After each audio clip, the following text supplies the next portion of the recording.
antes de empezar, quiero saludar a las personas que hoy están con nosotros. A mi derecha, a mi izquierda tengo a doña Ana Suárez, ya te lo conocen, ¿no? Teniente alcalde y delegada, que lo tengo porque siempre me equivoco con ella, delegada de Familia y Igualdad de Oportunidades.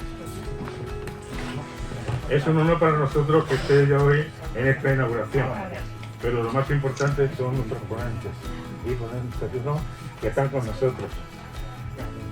Como bien sabéis todos, hoy va a abrir la inauguración del ciclo Don Jesús Málaga, el alcalde de Salamanca. Posteriormente nos hablará doña Ana Belén Navarro Bravos. Muchísimas gracias por ser los primeros ponentes en este ciclo de conferencias que vamos a tener a lo largo de todo el año, donde vamos a tratar diferentes temas de actualidad para las personas mayores, como es la sanidad, como es la política, y también una cosa muy importante que vamos a tratar, el papel que tienen las personas mayores en el siglo XXI en las entidades. No quiero meterme más en nuestro fondo, porque sería una de las tertulias que hagamos más de esto. Pero bueno, yo ahora sin más, le voy a ceder la palabra a doña Ana Suárez, por si lo quiero decir algo. Gracias, Paco. Bueno, realmente poco tengo yo que decir con esta mesa tan estupenda. Perdonad, ni os he saludado al llegar, a ninguno, disculpadme.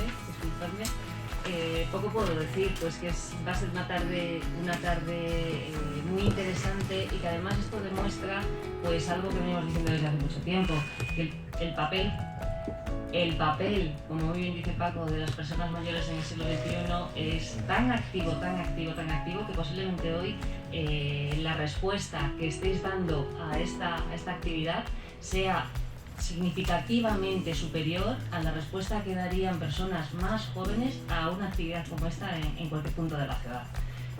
Yo últimamente estoy yendo a muchos actos, hay muchos actos de nuevo, eso es muy bueno, y la verdad es que bueno, pues la afluencia, el interés no es tan elevado como todo lo que realizáis, donde están involucradas las personas mayores. Así que es un placer estar aquí.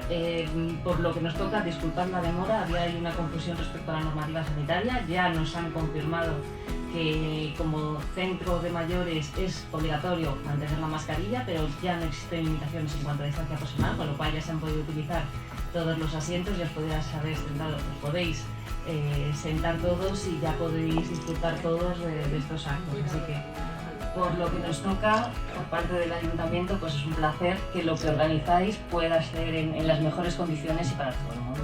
Así que nada, deseando escuchar a los ponentes. Amaya. Pues muchísimas gracias, Ana.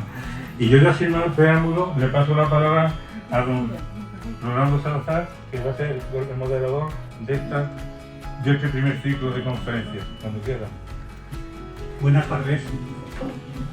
Nada enaltece y dignifica la tarea vocacional como el servicio a la comunidad, a sus convecinos.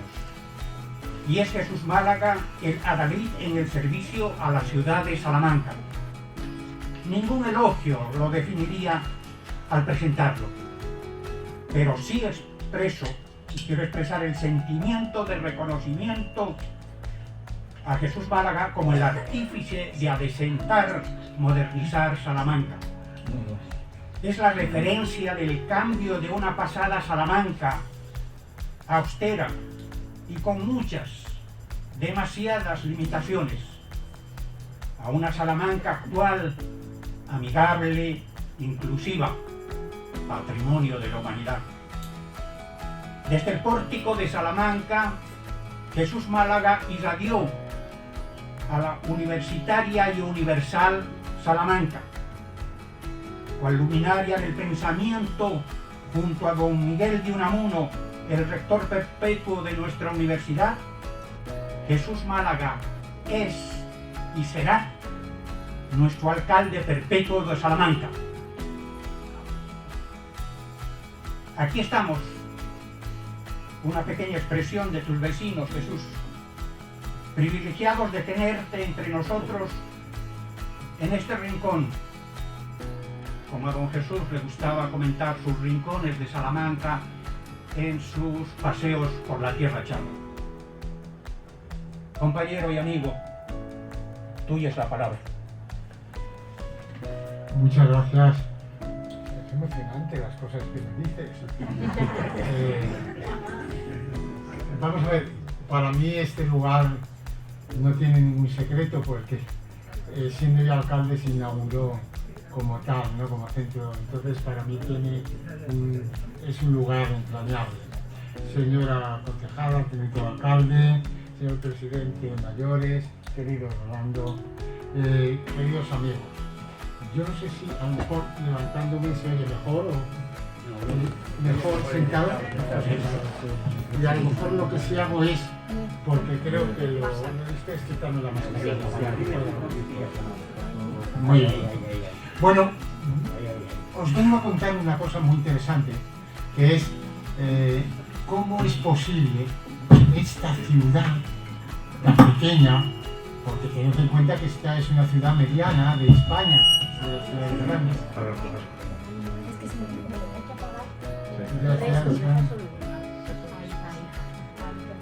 Como una ciudad como Salamanca, que a principios del siglo XX tenía unos 23.000-24.000 habitantes, pudo ser tan importante en la historia de España durante todo el siglo XX.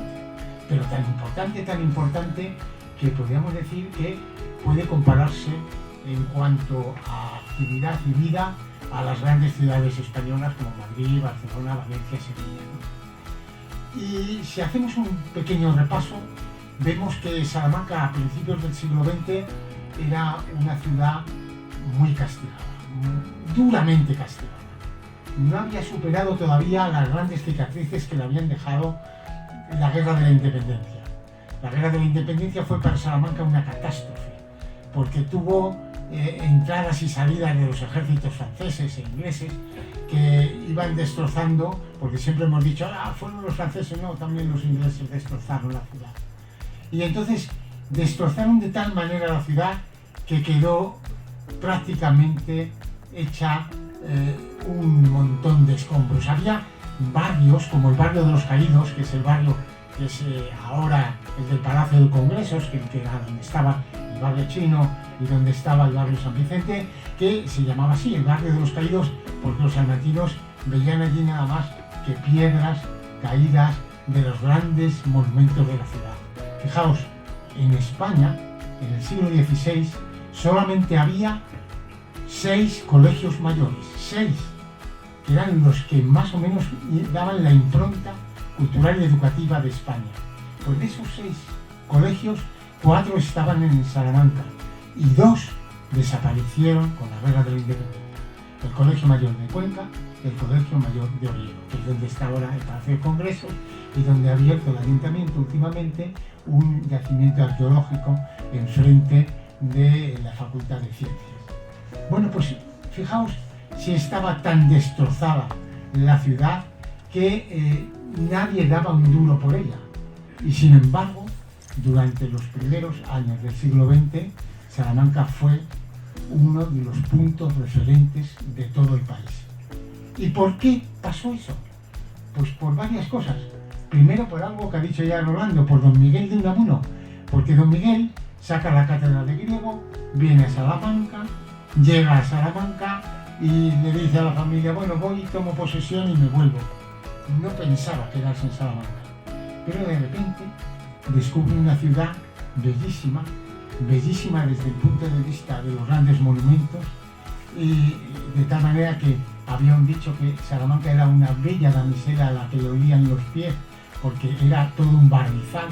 Muchos de los que estáis aquí recordaréis que hasta la llegada del primer ayuntamiento democrático, Salamanca era un barnizal, además de ese barro que se pegaba a los zapatos y que en las entradas de las casas había una especie de herradura o cuchilla para quitarse el barro antes de entrar en casa. Pues bien, don Miguel de Unamuno, junto con otra serie de personajes que ahora os cuento alguno de ellos, hacen que Salamanca sea el referente cultural educativo. ¿Quiénes son otros personajes importantes de aquella época que hicieron que Salamanca destacara? Pues un hombre que era catedrático de Derecho, tenía una gran minusvalía física y era Dorado Montero, que habréis oído hablar de él. Este hombre es el que hace el derecho penal en España, el que logra que se dignifiquen las cárceles, que en las cárceles cuando se entre se vaya a la reeducación y no al castigo. Es decir, hace la gran revolución del derecho penal. Este hombre, junto con algunos alcaldes de los cuales habréis oído hablar, Primitivo Santa Cecilia o Federico Anaya, hicieron posible que esta Salamanca, que era al principio una ciudad que no iba a contar para nada en el panorama internacional y menos en el nacional, fuera una ciudad potente e importante. En este periodo destaca otro personaje también interesante, que llega a ser ministro de Instrucción Pública y que llena de escuelas toda la provincia. Habréis oído hablar, porque incluso aquí tiene ahora una gran avenida que es don Filiberto Villalobos. Filiberto Villalobos es el gran político que logra que Salamanca tenga un renombre y que logre volver a ser lo que era, lo que fue, un faro de cultura, un faro de educación. Fijaos bien, en el siglo XIX, antes del siglo que quería contaros un poco, en el siglo XIX la Universidad de Salamanca tenía 6 estudios, 6 facultades. Tenía Derecho, tenía Filosofía y Letras, Medicina, Ciencias, Teología y Derecho Canónico. En el siglo XIX pierde Teología y Derecho Canónico y se queda con 4. Pero a finales del siglo XIX pierde otras 2 facultades, Medicina y Ciencias, que se convierten en facultades prácticamente locales, no pertenecientes al Estado. Es decir, que el Estado solamente reconocía 2 facultades, pagaba a los catedráticos y los profesores de Filosofía y Letras y de Derecho, y Medicina y Ciencias tenían que pagar la nómina de estos catedráticos unas instituciones que eran realmente raquíticas desde el punto de vista económico. El Ayuntamiento de Salamanca y la Diputación de Salamanca. Si no es por el Ayuntamiento y por la Diputación de Salamanca, la ciudad hubiese perdido sus otras 2 facultades más potentes, más famosas, que eran Ciencias y Medicina. ¿Y por qué digo que eran potentes? Porque Filosofía y Letras, que la sufragaba el Estado, tenía realmente un ridículo número de estudiantes. Mirad, llegó a tener toda la facultad aproximadamente 15 o 16 estudiantes en los 5 cursos. Y en Derecho un poquito más, pero tampoco no pasaban del centenar. Por lo tanto, a finales del siglo XIX, la Universidad de Salamanca estuvo a puntito de desaparecer. Fijaos el drama que hubiera sido esto. Pero esa universidad, que había sido el faro de todos los estudios superiores en España, tenía otro problema, y es que el Estado se había reservado solamente para la Universidad de Madrid, para la que llamara Universidad Central, el dar los títulos de doctor. Es decir, que yo, por ejemplo, que soy doctor en medicina, aparte de mi licenciatura, hice mi doctorado, no hubiera podido hacer el doctorado aquí. Tendría, como lo hice, sino que tendría que haber ido a Madrid a doctorarme. La Universidad de Salamanca no tenía posibilidades de dar doctorado.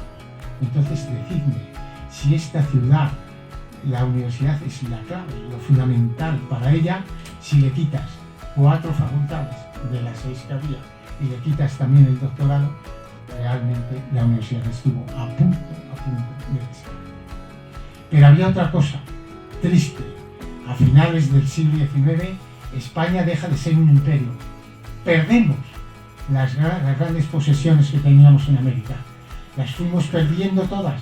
Y al final, en el 98, en el 92 al 98, vamos perdiéndolas con guerras que tenemos en 2 países, además, para España muy queridos, como son Cuba y Puerto Rico, que es, como sabéis, un estado asociado a los Estados Unidos, y también Filipinas en Asia. Esa catástrofe de las pérdidas de nuestra identidad cultural y de la pérdida además de nuestro imperio hace que España entre en una crisis tremenda. Ahora que estamos teniendo una guerra en Ucrania, fijaos que se está tambaleando toda la economía universal, imaginaos para España lo que supuso la caída de todo su imperio, de ser todopoderosa a ser un país que estaba prácticamente en la ruina.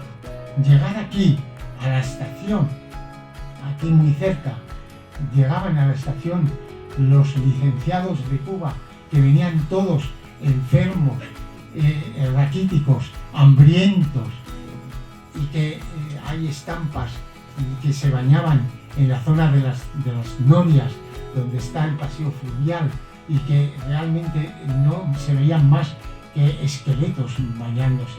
Esa era la Salamanca, esa era la España de finales del siglo XIX y principios del XX. Pero hay otra cosa importante. No solamente en Salamanca se tenía una caída libre de su universidad, sino que había un problema serísimo, y es que la mayoría de la población padecía hambre, padecía hambruna. Fijaos, se cuenta en los periódicos que se editaban en aquellos tiempos, El Lábaro, que era un periódico ligado al obispado, y El Adelanto, un periódico liberal. Esos dos periódicos hablaban de que en las iglesias, cuando había la misa mayor de las 12 de la mañana, se agolpaban en las puertas cientos de personas, mendigos, pidiendo una limosna para poder sobrevivir unas horas o unos días, porque no había recursos, no había nada que aportarle para eso. Había un grupo de gente muy minoritaria, muy pequeña, que vivía con un lujo asiático, que eran los grandes nobles, pero que podían ser un centenar de familias. El resto eran o familias que vivían muy humildemente o realmente estaban en la indigencia.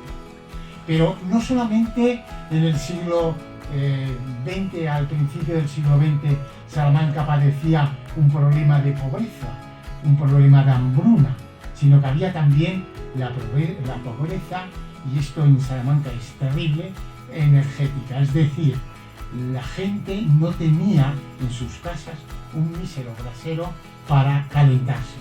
Entonces, en una ciudad fría, donde nadie tenía calefacción, porque las calefacciones comenzaron a funcionar ya muy tarde, y la gente que tenía braseros o lumbres que pudieran calentarse eran realmente minoritarias, tenéis que tener en cuenta que toda esa gente padecía no solamente hambre, sino que también padecía frío terrible, de una ciudad donde sabéis que los inviernos son prácticamente 3/4 partes del año.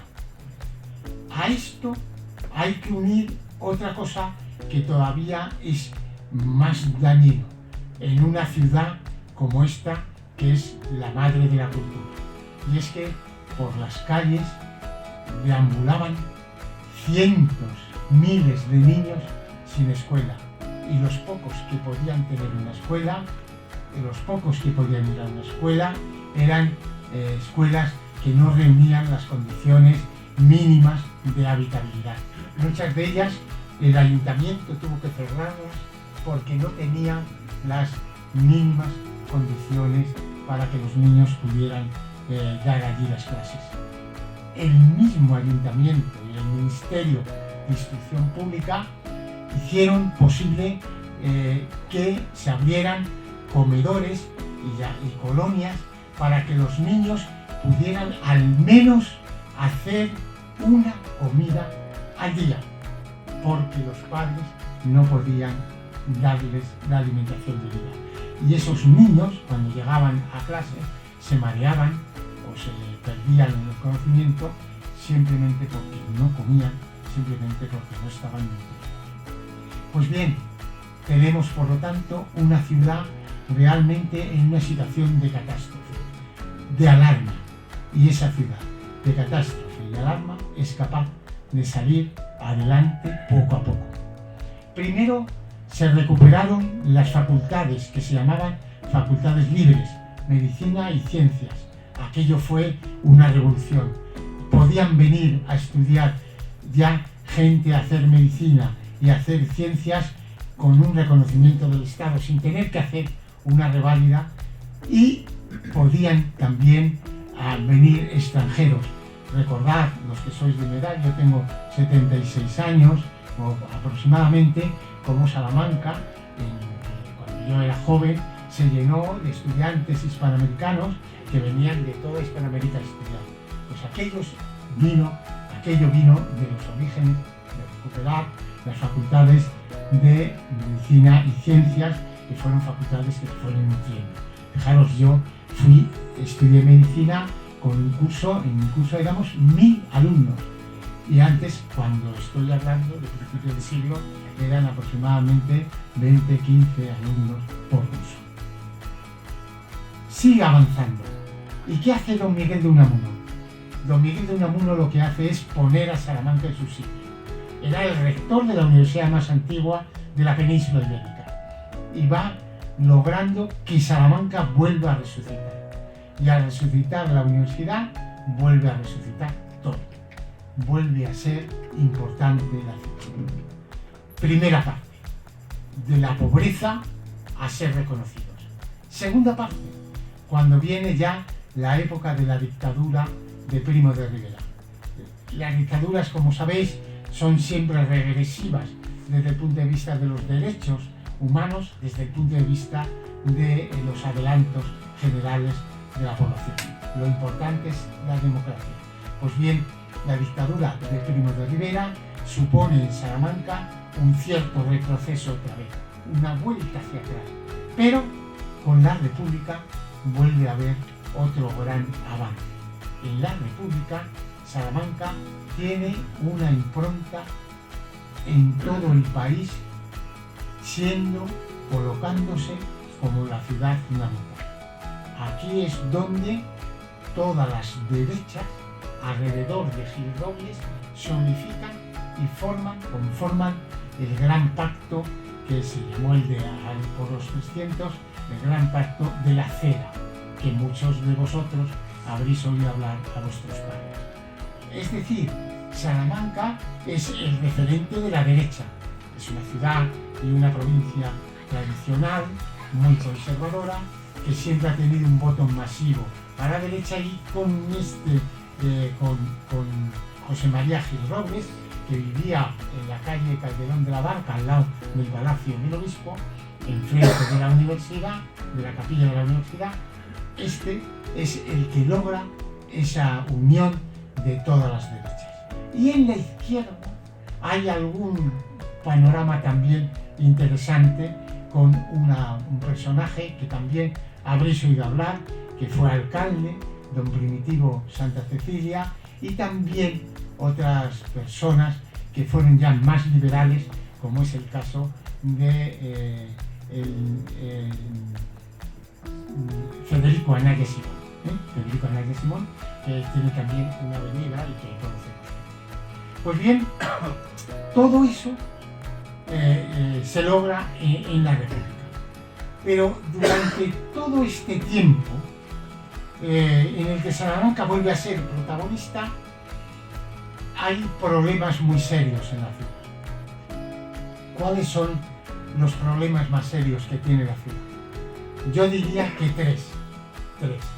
El primero de ellos, el más serio de todos, es el problema de la falta de trabajo y el que la gente, al no encontrar trabajo en los pueblos de origen, vienen a la ciudad a ocupar los barrios periféricos y se forma una corona prácticamente de personas que tienen una capacidad económica bajísima y que vuelve otra vez la ciudad a tener grandes coronas de pobres o de personas que están en situación de semipobreza.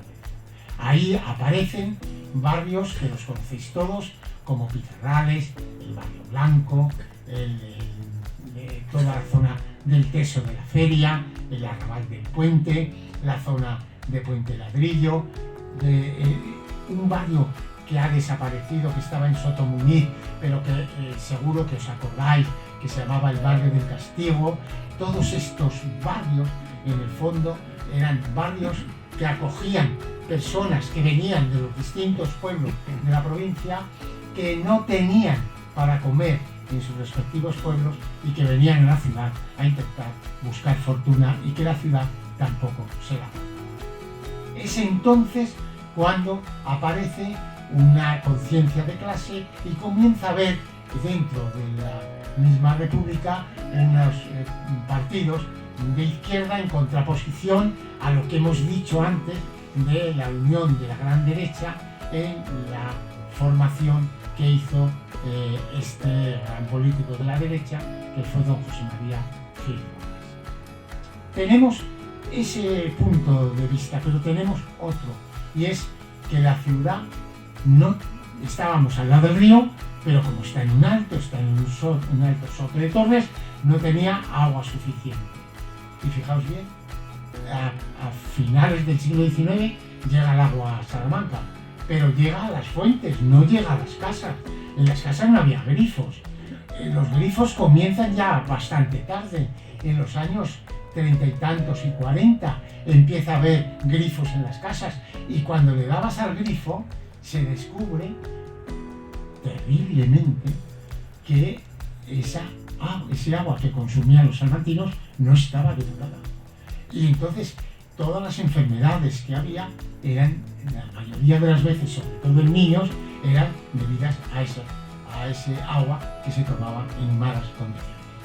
Pero fijaros, os voy a contar otra cosa que es interesantísima desde el punto de vista de todo la primera mitad del siglo XX. Y es que en Salamanca teníamos que convivir con la enfermedad. Enfermedades que ahora, a Dios gracias, han desaparecido, pero enfermedades, Rolando, eran realmente dramáticas. En Salamanca había rabia. Fijaos que Nuestra Señora de Valdejimena era una virgen que se venera al lado del Tajo Medianero, y que es la patrona contra la rabia. ¿Por qué?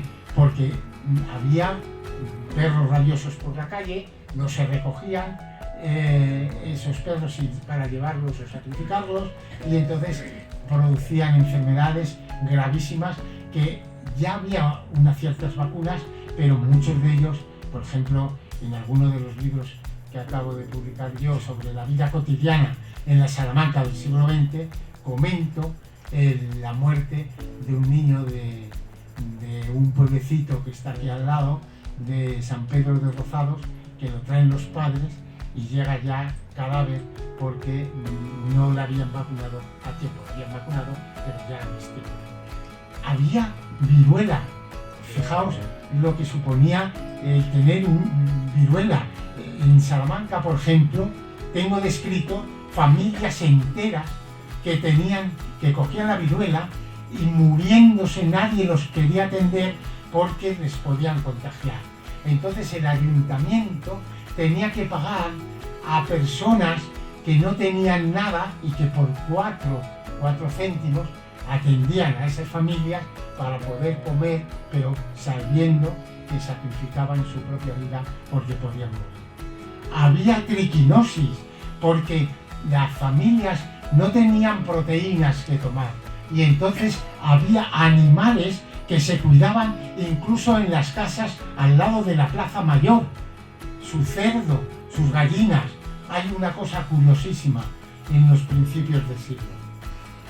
El alcalde era médico y prohíbe que haya animales, que se dejen los animales sueltos domésticos en la calle, el cerdo y las gallinas.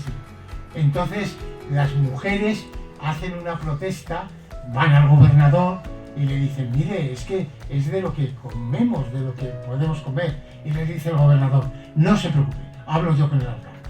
Va donde el alcalde y le dice al alcalde: lo siento mucho, en aquellos tiempos el alcalde dependía del gobernador, dimíteme si quieres, échame si quieres, pero yo como médico no puedo consentir que haya estar guardados por la calle de animales y tal. Entonces el gobernador dice, bueno, total, que las mujeres montan una manifestación grandísima en la Plaza Mayor con una gran pancarta que dice libertad para las gallinas, porque en el fondo lo que estaban pidiendo era que las gallinas pudieran picotear en la plaza, en la calle Zamora, en la calle Toro o en la calle La Compañía. Por lo tanto, estamos hablando de una época de total miseria. Pero había otras enfermedades, por ejemplo, el consumir carne de cerdo sin que se viese, porque el triquinoscopio todavía no se había inventado.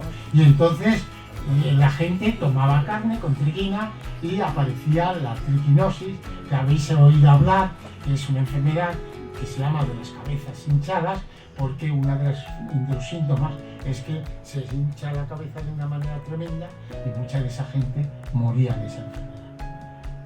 Pero ¿cuál era el azote de enfermedades más graves que había?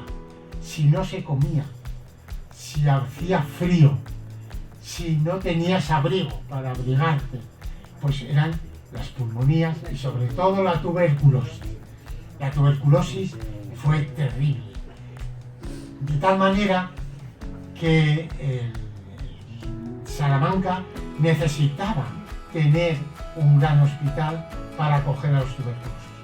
Y es cuando se hace el gran sanatorio, el gran hospital de los Montalvos, que por cierto, no sé si lo habéis visitado últimamente, pero es uno de los hospitales más fantásticos que se hizo en España, porque es un hospital jardín, está hecho en un monte de preciosas encinas para que la gente respirara. Pero todos ellos, muchos de ellos morían porque la tuberculosis no tenía tratamiento. Hay que tener en cuenta que hasta finales de los años 40 y principios de los 50 no se empieza a tratar en España con la penicilina, que era, como sabéis, el antibiótico que se utilizaba entonces. Y al principio la penicilina se obtenía por extraperlo, se obtenía a través de contrabando. Muchos, pero claro, ¿quién podía tratarse con penicilina? La gente muy pudiente, en Salamanca muy poca, porque o se iban a Portugal a comprarla o podían traerla del extranjero. La penicilina, y después para el tratamiento de la tuberculosis apareció la streptomicina, que hizo posible que se pudieran cerrar todos los grandes hospitales. Uno de los grandes hospitales, que lo hizo, por cierto, don Filiberto Villalobos, fue el Hospital de los Montalvos. Segunda lacra que había en Salamanca, la lacra de la incultura, la lacra del analfabetismo. ¿Cómo es posible? Yo cuando leo las cosas que escribo después en los distintos archivos de esta ciudad, cuando leo que en Salamanca había miles de niños que estaban deambulando por las calles y que no iban al colegio, que no tenían clase, pues me lo explico muy bien. Cuando llegué yo a la alcaldía en 1979, en los años, yo estuve, ya sabéis, 3 mandatos, 12 años, en los 12 años se crearon 28.000 puestos escolares. ¿Qué significa eso? Que si en el año 1979 había ese déficit de puestos escolares, imaginaos cómo sería años atrás, ¿no? Los niños, por lo tanto, no sabían leer, no sabían escribir, no tenían posibilidades, por lo tanto, de tener un trabajo o un oficio que fuera competente. Orlando, que yo me enrollo y eso tú párame cuando quieras, párame. ¿Y quién mandaba aquí? ¿Quién ordenaba aquí? Pues claro, aquí esta ha sido una ciudad y una provincia donde siempre han tenido un poder muy fuerte, muy poderoso, los grandes títulos nobiliarios, los grandes poderes económicos. Fijaos, esta ciudad tan pequeña, pues llegó a tener 3 banqueros, el Coca, los Covaleda, el que era uno de los dueños de la Gaceta Regional, fueron grandes banqueros y que después se unieron a Banesta, etcétera, etcétera. Por lo tanto, había gente con muchísimo dinero. Había también duques, condes, marqueses, etcétera. Entre ellos estaba todos los duques de Alba, que tenían el Palacio de Monterrey. Es decir, que había como una gran diferencia de clases. Unos que lo tenían todo y otros que eran el 99%, 5 minutos, ¿de acuerdo? Otros que, perdonad, si queréis lo dejo ya, y otros que era la mayoría, el 90%, que no tenía nada o tenía muy poco. Pero, ¿qué eran las consecuencias? Y con esto termino. Las consecuencias que se producían con esto que os acabo de dar. Pues muy sencillo, que en Salamanca se moría más gente que nacía. Normalmente siempre una población que tenga un cierto pedigrí, pues tiene más nacimientos que defunciones. Ahora, para que nos podamos morir, tienen que matarnos, porque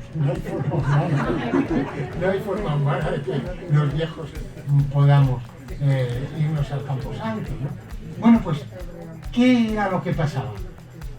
Pues muy sencillo, que con tanta enfermedad, con tanto frío, con tanta hambre, con tanta, pues había más muertes. ¿Y por qué crecía la ciudad? Si había más muertos que nacimientos, pues muy sencillo, porque la provincia se despoblaba y venían de la provincia a ocupar la ciudad todo este tiempo.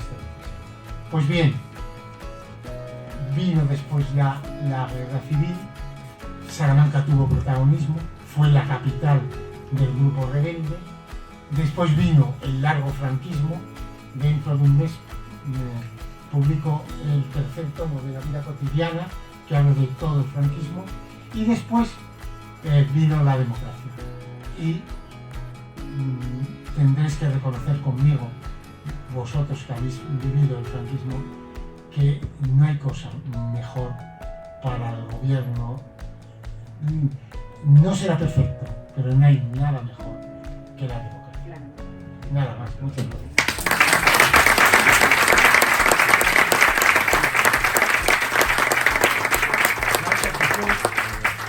Gracias, Jesús, por dejarnos empapar de toda esa sapiencia que desde luego nos ha demostrado minuto a minuto, segundo a segundo.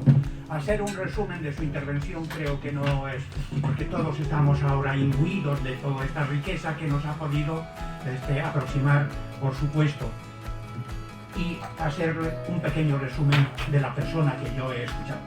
Creo que en Jesús tenemos a un militante de la verdad y la decencia, progresista naturalmente. Muchas gracias.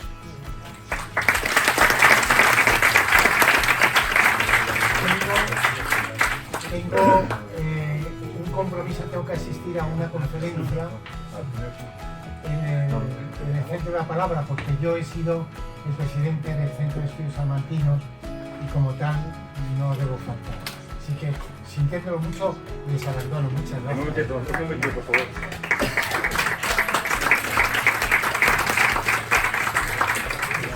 Te disculpamos, pero para que tengas un recuerdo de todos los presentes. Pues muchas gracias.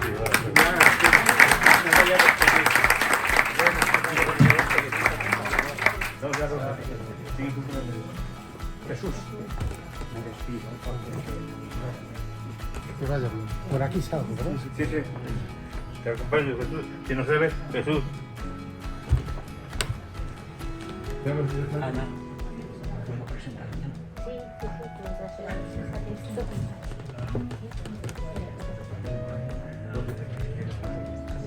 En multitud, circunstancias, lugares, épocas, los mayores hemos echado de menos una asistencia sociosanitaria específica para los mayores,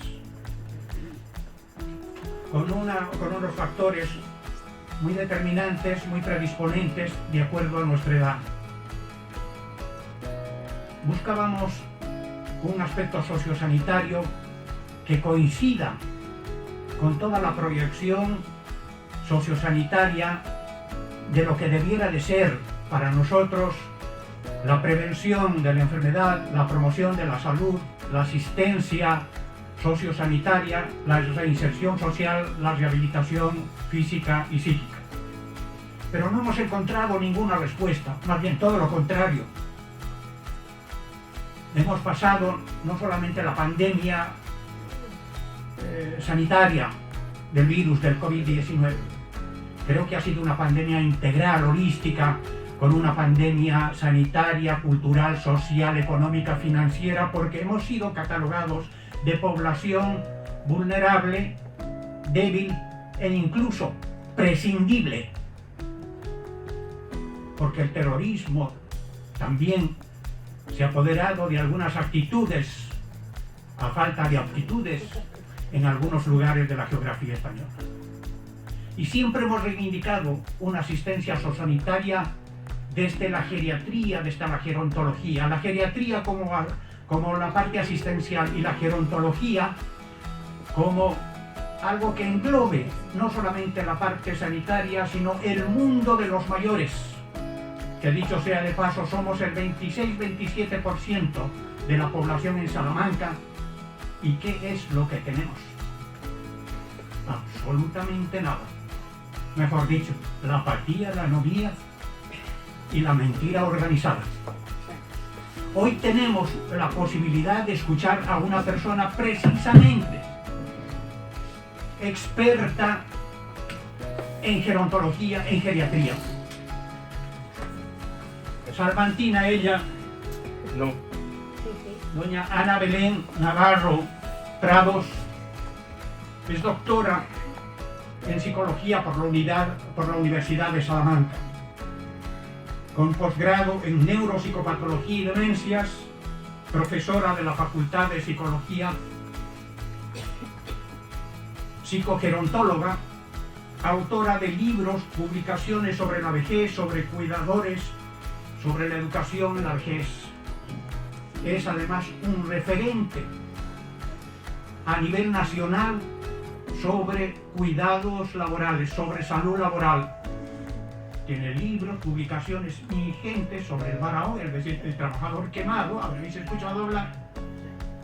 Por tanto, tenemos la suerte en Salamanca de poder contar con esta profesional experta en lo que a nosotros, como decía al principio, nos inquieta y tratamos de reivindicar sin ninguna respuesta: la geriatría y la gerontología.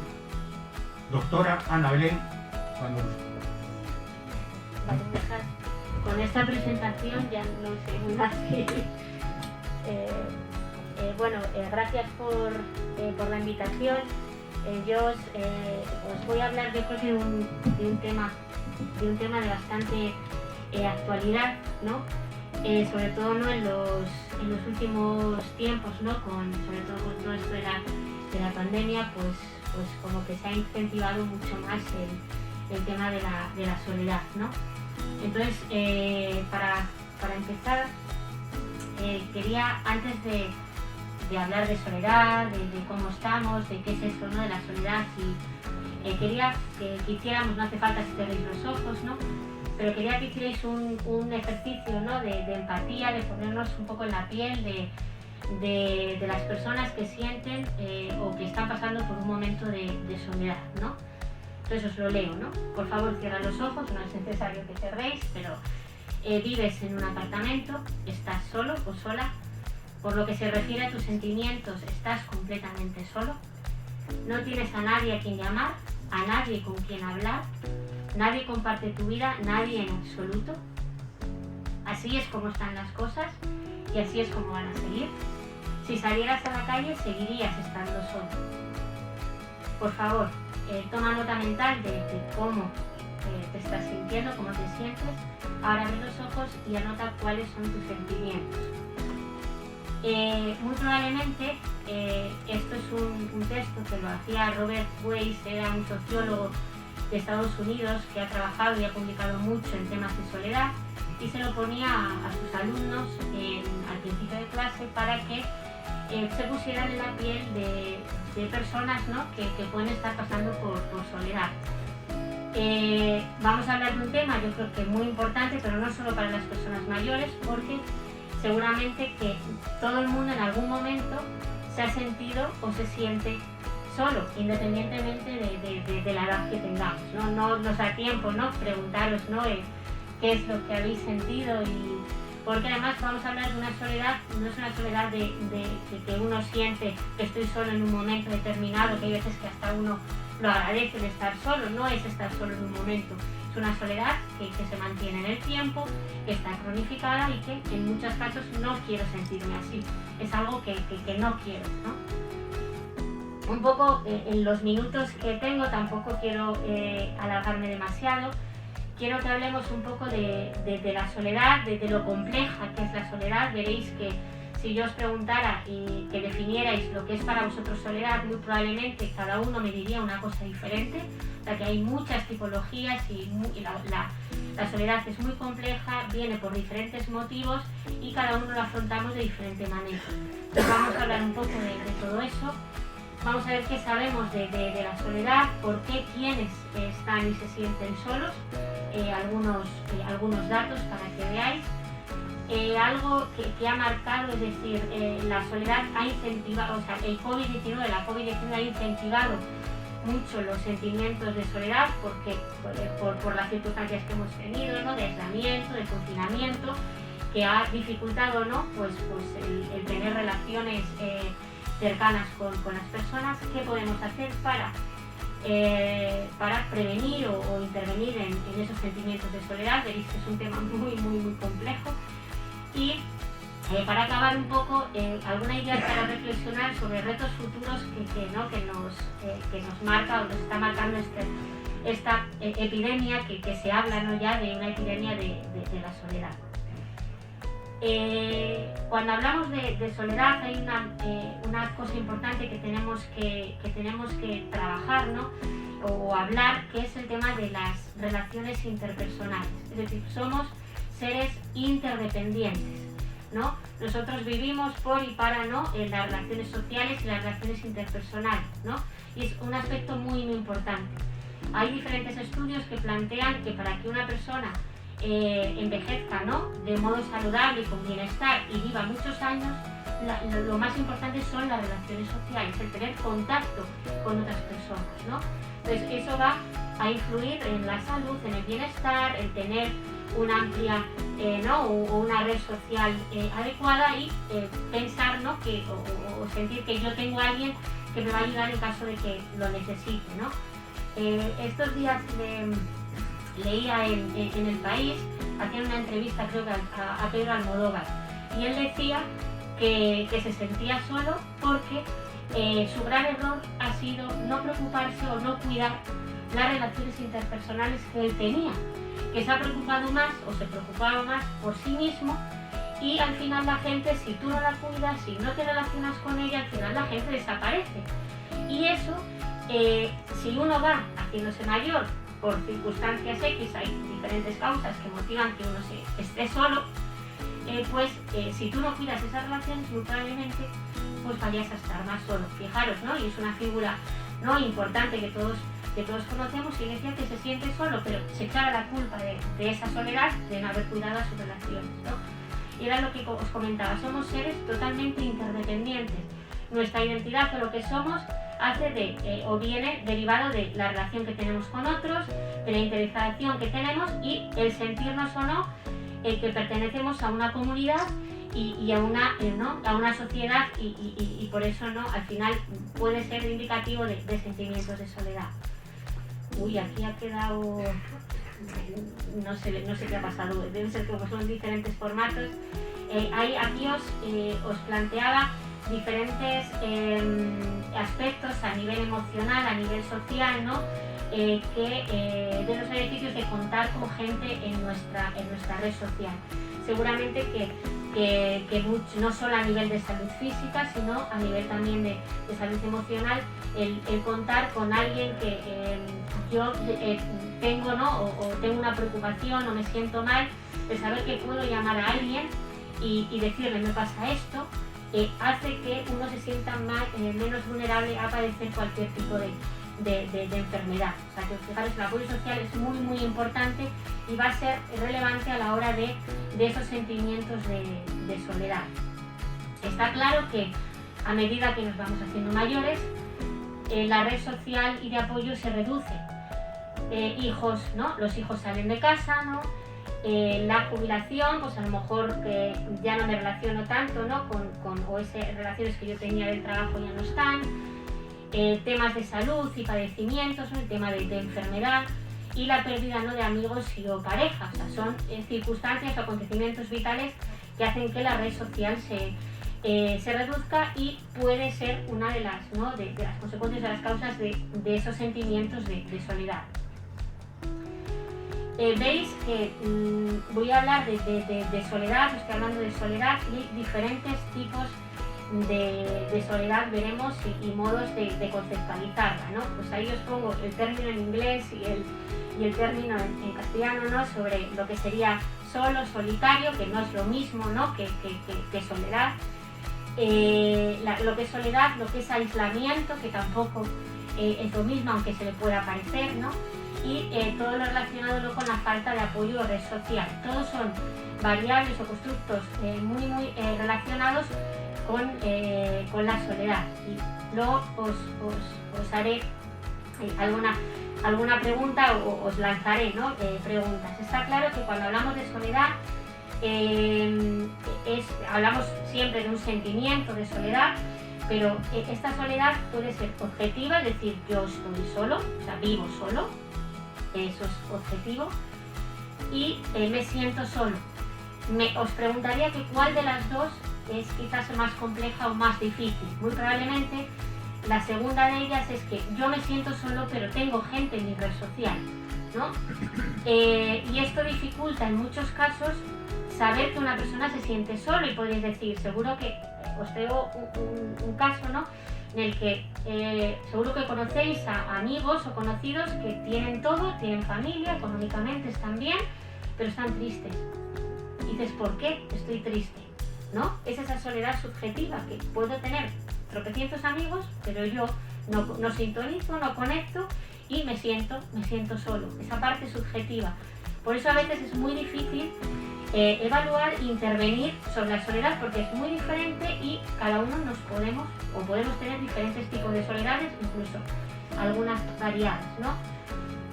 Cuando hablamos de definiciones, está claro que os digo, es un sentimiento, ¿no? de soledad, en el que cuando uno se siente solo, está asociado principalmente a emociones negativas. Estoy triste, melancólico, frustrado, si me siento que un vacío, pero también tiene una parte cognitiva, es decir, es fruto de la discrepancia entre lo que yo deseo y lo que tengo, ¿no?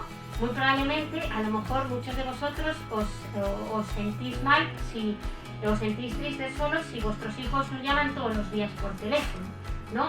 Y dicen, no, pues si no me llaman es porque, ¿no?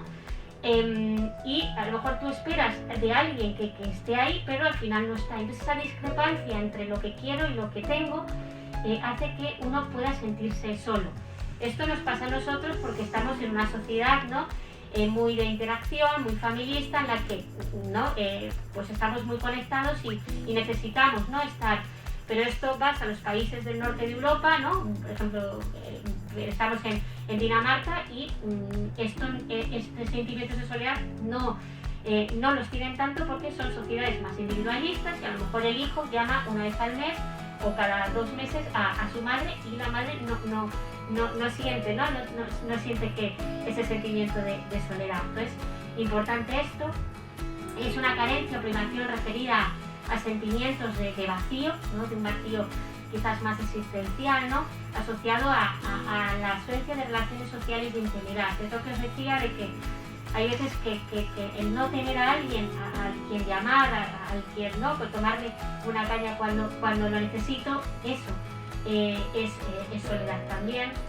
Relacionada, ¿no? Con la falta un poco de vinculación comunitaria, ¿no? El hecho de vosotros estáis aquí, formáis parte de una federación en la que hacéis actividades, el no formar parte de esa comunidad o sentirme perteneciente a esa comunidad hace que pueda tener o no mayores sentimientos de soledad.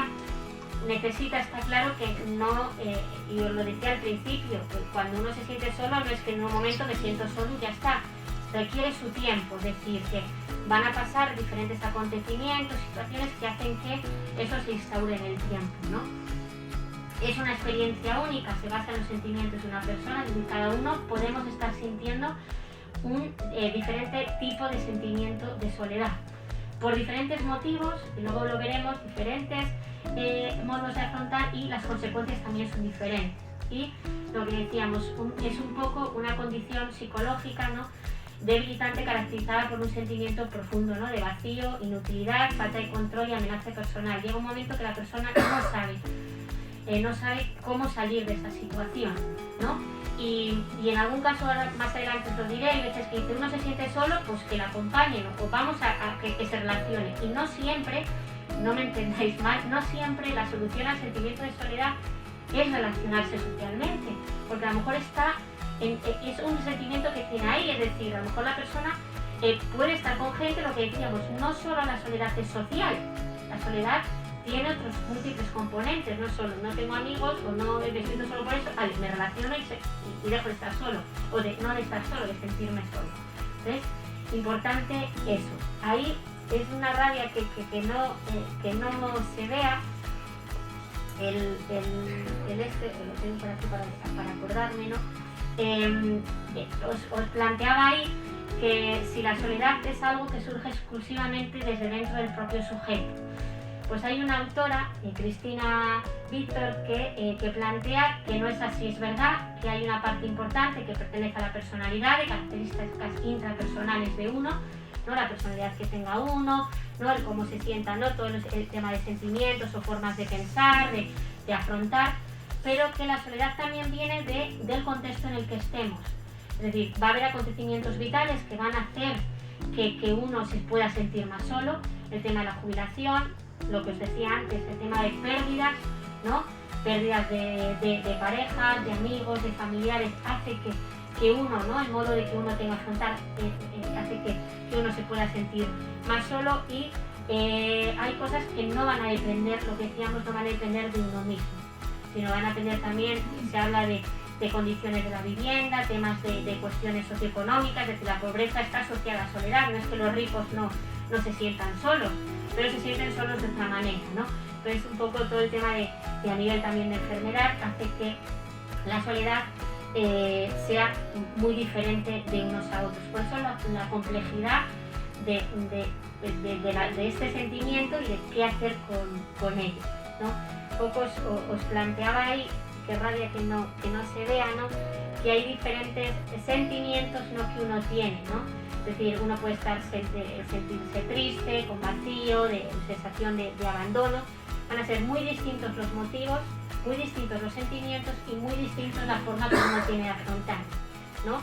No es lo mismo, ¿no?, el sentimiento de soledad por una pérdida de una pareja, ¿no?, o de un abandono, es decir, no me hace caso, yo tengo a mi pareja pero no me hace ni caso, ¿no? Es completamente diferente el sentimiento de soledad. ¿Qué vamos a tener que hacer? Vamos a tener que hacer que la persona aprenda a vivir con esa pérdida. No es tanto dar la compañía, pero tiene que aprender, es decir, esa pérdida es inevitable en ciertas maneras, ¿no?, en ciertos momentos, pero nosotros tenemos que hacer que él consiga, ¿no?, adaptarse a ese sentimiento de soledad, porque tristemente todos en algún momento vamos a tener ese sentimiento de soledad, y por qué no prevenir y por qué no trabajar con eso para adaptarnos a esa situación, porque va a estar ahí. Entonces, la línea va por ahí, es muy, muy compleja los sentimientos de soledad. Habría diferentes, o sea, me podría dejar aquí hablando de diferentes tipologías de soledad. Se habla de soledad emocional, de soledad social, de soledad autoimpuesta, que uno, hay veces que uno necesita o quiere estar solo, o dice, mira, quiero estar solo, no quiero estar con nadie porque sí, como yo le elijo. Soledad impuesta, soledad transitoria, soledad crónica, y se habla de una soledad existencial que no sé si en algún momento hayáis podido sentir, ¿no?, que es esa sensación de no poder conectar con los demás, O sea, yo puedo estar con gente, pero no sintonizo, o sea, no estoy fuera de lugar, o sea, no me siento a gusto, ¿no? De sentir que nos falta un propósito para vivir, y ya lo que decía, en función de esos motivos y ese modo de afrontar que tengamos. Un estado en el que la monología de la soledad se mezcla, ¿no?, con la duda existencial de para qué se vive, y que es exactamente lo que nos conecta a los otros, ¿no? Un poco esa duda existencial, pero sobre todo es eso, el no conectar y sentirme que para qué estoy aquí, ¿no? Un poco en esa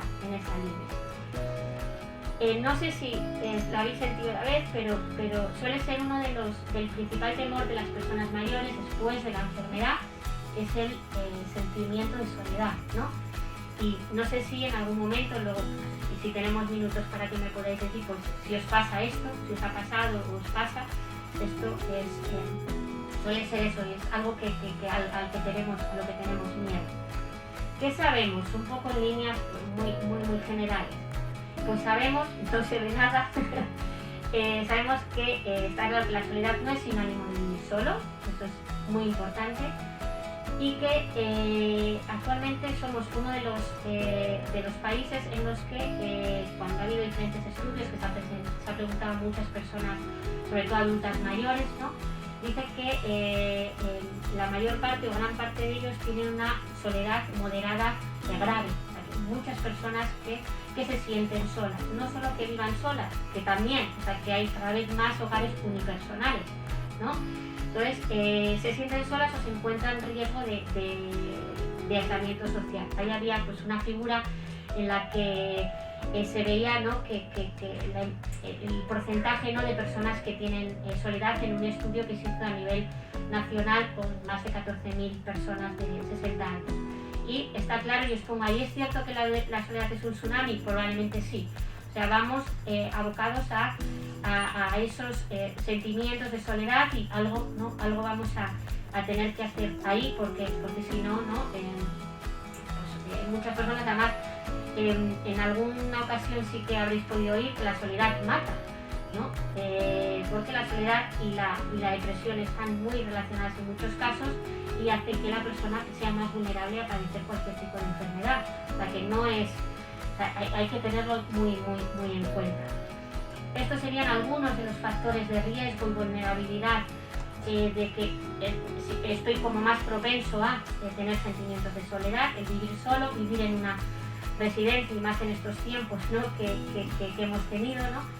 Falta de recursos comunitarios, bajo nivel de actividad social, ¿no?, pérdida de contactos.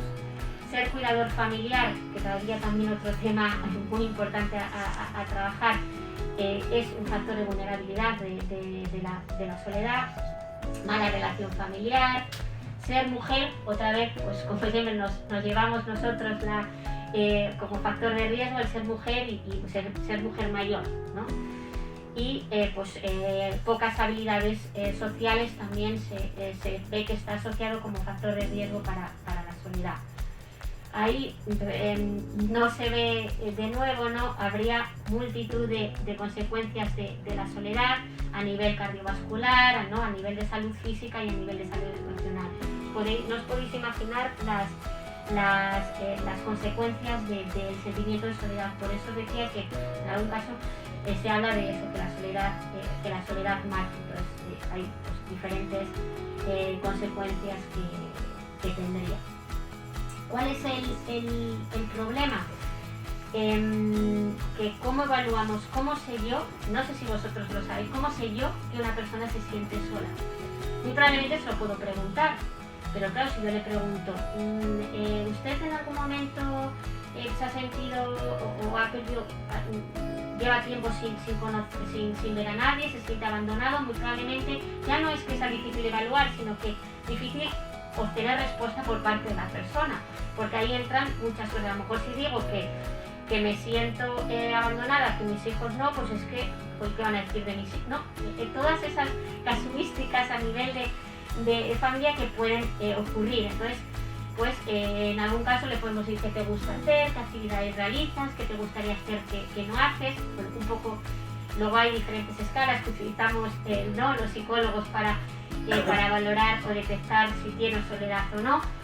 Que luego la detectemos o no con estos cuestionarios que necesitemos otros recursos, pues muy probablemente sí, pero no tenemos instrumentos para poder valorarlo, ¿no? Es muy importante también en algún caso la frecuencia de llamadas y visitas o pues información pues, para que sepan a los familiares, amigos o profesionales que esa persona se puede sentir sola. Lo que os decía, va a depender mucho ese sentimiento de soledad, de nosotros cómo podemos detectar que una persona se está sintiendo sola, quizás por cambios a nivel del comportamiento, a nivel de sus relaciones significativas. Antes estaba contenta, estaba triste y ahora ha dejado de salir, ahora no quiere, ¿no? A lo mejor ahora ya no hace o no tiene el mismo estilo de vida que tenía, es decir, algún cambio de lo que hacía antes ahora puede estarnos indicando de que algo va mal, ¿no? Entonces, pues a lo mejor una de las consecuencias es ese sentimiento de soledad. Un poco lo que os planteaba, fijaros este caso, ¿no? Seguro que conocéis a personas que están en esta situación, ¿no? Tenemos a Amalia, una mujer muy activa, que siempre ha sido muy activa y muy risueña, como podemos ser cualquiera de nosotros, ¿no? Pero su sonrisa había desaparecido, los que la conocían no entendían, según ellos, lo tenía todo, vivía con su familia, hijo, yerno y nietos, no tenía problemas económicos, pues ¿qué más quería, no? Estos opinaban, pero no tenían ni la más mínima idea de lo que era la vida de Amalia de puertas para adentro, ¿no? Sí, vivía con su familia, pero no compartían nada con ellos. Su hija y su yerno trabajaban y cuando llegaban se sentaban en el salón a hablar y comentar lo que sucedía en el mundo. Y si Amalia iba a intervenir, pues la mandaban callar y ya pues, le decían, ya estás con tus historias, ¿no? Sus nietos estudiaban y cuando regresaban pues se encerraban en su habitación y la buena ni existía y nunca le preguntaban cómo se encontraba. Los fines de semana desaparecían, Amalia se quedaba sola y nunca le comentaban dónde iba. Es un caso quizás muy extremo, ¿no? Esto los vecinos no lo sabían y por eso criticaban a Amalia por estar triste. ¿Por qué os planteo esto? Está claro que lo que le pasa a Amalia es lo que se conoce, habéis oído un montón de veces seguramente últimamente, que es lo que se llama como la soledad no deseada. Es decir, uno es la percepción de que las relaciones interpersonales no son suficientes en calidad o en la intensidad que desearíamos. Es lo que hablamos, la discrepancia esta cognitiva que decía de lo que yo espero y lo que tengo. Entonces hay veces que criticamos pues ¿por qué está triste? ¿Por qué tal? Cuando realmente no sabemos lo que puede estar teniendo ahí, ¿no? Eso entre otras cosas, porque además esta soledad nos escoge y muy probablemente aunque nosotros le digamos que participe, que tenga relaciones sociales y que vaya al centro de día a jugar con sus amigos, ese sentimiento todavía va a seguir estando. Va a seguir estando, porque el problema no está en que no tenga relaciones, sino el problema está en lo que ella está sintiendo por eso, que hay, ¿no? esa discrepancia.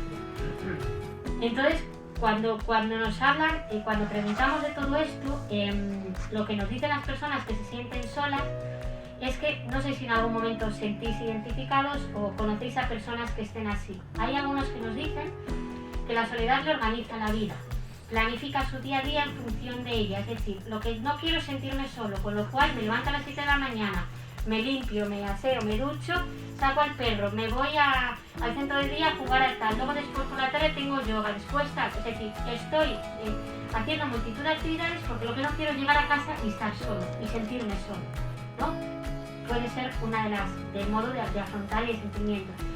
Hay otras veces que la gente siente vergüenza porque la gente sabe que estoy sola o me siento sola y es como que algo que no me gusta de mí, el sentirme sola, con lo cual ¿no? Es la pescadilla que se mueve con sentimientos de vacío, de no contar con un proyecto de vida, ¿no? Nos hablamos de soledad existencial, lo dicen pensar que es una debilidad y un defecto, sentimientos de abandono, que decíamos de ese vacío, incapacidad para entenderse con otras personas, lo que hablamos de la sintonía, ¿no? de sintonizar con otra gente, de pensar que nadie le apoyará cuando necesite los cuidados. Esto es algo que sí que suelen tener o decirte muchas personas que se sienten solas, y en algún caso era el ejemplo que os ponía de Pedro Almodóvar, ¿no?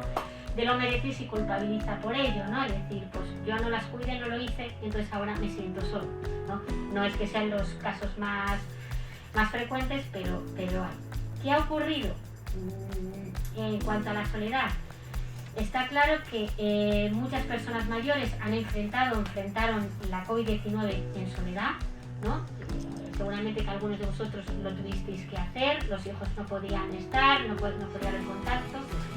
El confinamiento en casa o en las residencias agravó la experiencia de soledad, mayor incertidumbre, mayor miedo, malestar emocional, duelos inacabados. El tema de las pérdidas durante la COVID ha sido y yo creo que traerá muchas consecuencias para las personas mayores, y en muchos casos patologías mentales, depresión, ansiedad y estrés.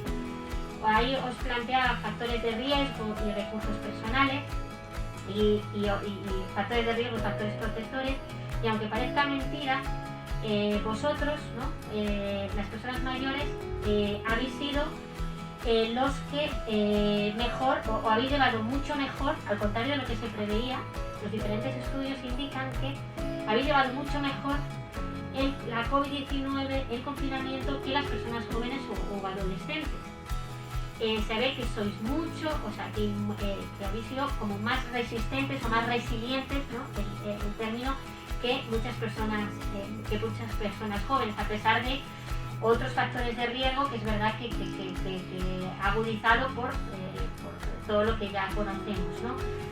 Pues si tenemos en cuenta esto, ¿qué añadió a la soledad en la vejez? Es decir, lo que ya había, pues ¿qué añadió? Pues mayor distancia física y social, partiendo de la base que decíamos que todos somos seres sociales, ¿no? Angustia emocional, miedo a que me contagien, miedo a contagiar, era terrible. Reducción de oportunidades de actividad física, con lo que ello supone el deterioro a nivel físico. Falta de estimulación social, cognitiva y sensoriomotora, falta de apoyo social en muchos casos, y efectos negativos sobre la salud, ¿no? Eso en cuanto a la soledad de las personas mayores. Si ya hablamos y nos metemos en el COVID en tema de residencia, ya esto sería muchísimo más. Lo importante que hablamos, y lo hilo con la intervención, es necesidad de empoderamiento, es lo que se hablaba. No es tanto de tengo problemas de soledad, acompañamiento o relaciones sociales, no, sino que tenemos que ir a modelos más basados en el ser, en un poco plantear o trabajar esa vida con sentido y con significado. Y yo creo que ya me estoy pasando, no sé, intervenciones en soledad. Un poco lo que os comentaba y voy terminando. Tenemos que trabajar, os he dicho antes, la soledad es un tema muy complejo. Como muy complejo hay experiencias únicas, con lo cual, ¿cómo hacemos la intervención con soledad? ¿Qué hacemos? ¿Qué intervenciones hay? Pues un poco en la línea de lo que planteábamos, os las he querido clasificar un poco en función de su objetivo. Hay temas parte de nuevas tecnologías, pero nos he centrado en 4 aspectos: en tema de habilidades sociales, en tema de apoyo social, y los que aumentan un poco, y el tema de entrenamiento sociocognitivo. La idea que os quiero que os quede es que, como es tan complejo, al final casi va a ser una intervención individualizada en función del sentimiento de soledad que tenga la persona. A lo mejor hay personas que su soledad es porque tienen dificultades para relacionarse socialmente, con lo cual por eso me siento solo. Entonces iríamos más dirigidos ahí. Es decir, no vale el café para todos en tema de soledad, porque cada uno está teniendo su sentimiento único y subjetivo. Os traía algunas cosas para que vierais que seguramente que en redes sociales habéis visto que cada vez hay más campañas de sensibilización sobre envejecer sin soledad, el amigo invisible en campañas de Navidad. Hay multitud de campañas relacionadas con eso. Sí que sabéis, bueno, aquí en Salamanca, ¿no? Tenemos Salamanca Acompaña, que trata, ¿no? Que es promovido por el Ayuntamiento de Salamanca, con la ayuda de un poco para detectar a esas personas, ¿no? La red que tiene, ¿no? También Cruz Roja, tema de voluntariado. Programa, no sé si lo conocéis, ¿no? Programa de alojamientos compartidos entre personas mayores y estudiantes universitarios, pues también es un modo, ¿no? Son opciones para eso. Talleres intergeneracionales es un buen modo, o la huerta de Ciudad Jardín. Y para terminar, así muy rápidamente, deciros que es eso, que el reto futuro es el tratar de buscar modos, ¿no?, de intervenir y de prevenir en estos sentimientos de soledad, pero partimos de la base que es compleja, multidimensional, es única y muy subjetiva, con lo cual dificulta mucho el eso, ¿no? Además, la soledad es lo que planteaba, ¿no? Todas las soledades no son iguales. Si una persona decide vivir sola por lo que sea, pues es su derecho, pero no podemos dejar que las personas vivan solas o se sientan solas sin quererlo, lo que hablamos de la soledad no deseada. Es importante y es un problema de salud pública, ¿no? Porque lo que decíamos, en nuestra sociedad las relaciones sociales son básicas y fundamentales para mantener una buena salud y un buen bienestar. Entonces es difícil eso. La soledad y depresión predicen en algún caso el ingreso en centros residenciales.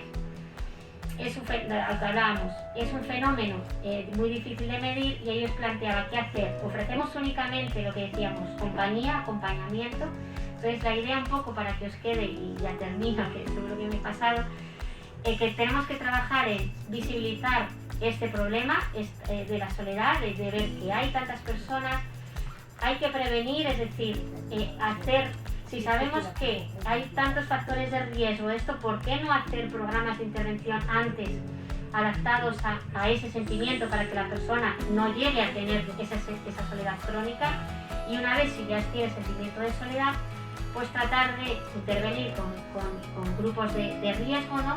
Y en población general, porque aquí he hablado más de la soledad en personas mayores, pero decíamos, la soledad no es solo de las personas mayores. Hay sentimientos de soledad en jóvenes y en otros grupos de población, ¿vale? Entonces, un poco algunas de las publicaciones y cosas que podéis ver sobre el tema de la soledad, de referencias. Y nada, pues muchas gracias, espero no haberos aburrido mucho y ahí tenéis mi correo electrónico por si queréis hacerme alguna consulta. Bueno, y nada, espero no haberme pasado mucho.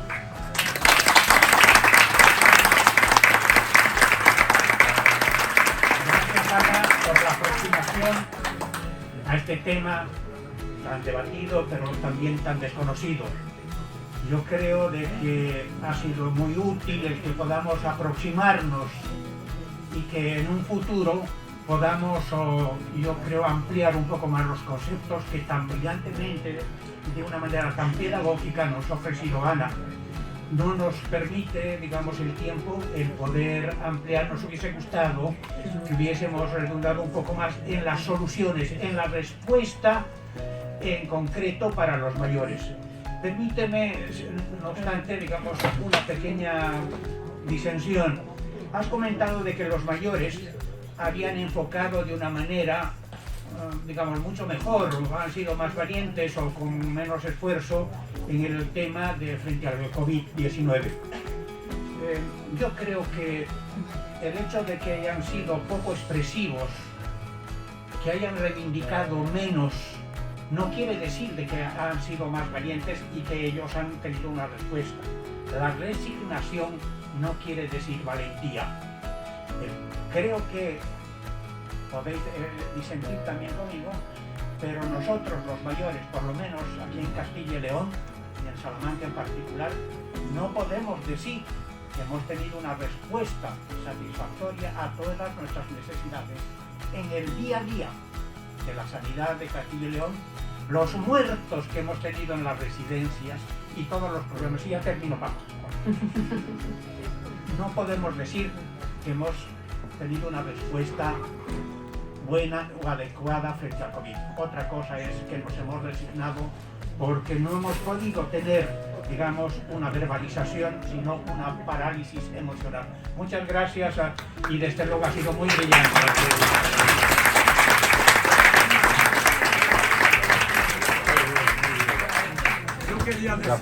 No, por un momentito, no hay preguntas.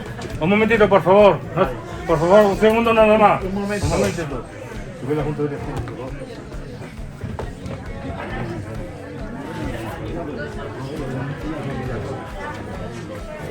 Bueno, un momentito, por favor. Por favor, un momentito. Un minuto nada más, por favor. Hay dos cosas. Hoy tenemos aquí la concejala, la teniente primera, teniente alcalde, y es su cumpleaños. Feliz cumpleaños. Y en nombre de todos ustedes, ¿por qué no más hacer? Le regalamos este ramo de flores.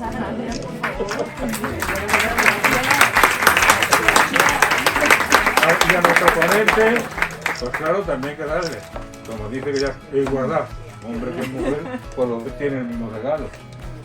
Pero, por hacerle también, por lo bien que se ha expresado, y nos ha gustado tanto por los mayores, también le regalamos un ramo de flores. En nombre de la Junta Directiva, pero con una posibilidad que todo esto no lo hace la Federación, ni los mayores, ni la Junta.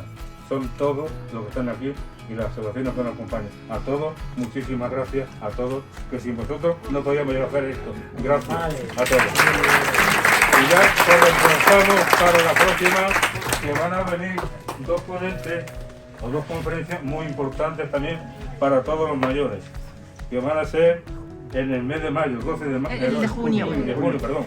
La de junio, 9 de junio, don Juan Jesús Cruz, el catedrático de oncología, y doña Amparo Sánchez Ferrano, otra psicóloga, hormóloga. También, eso sería en el mes de mayo, el ciclo de conferencias de a los otros años. Muchísimas gracias a todos, pero el tiempo no...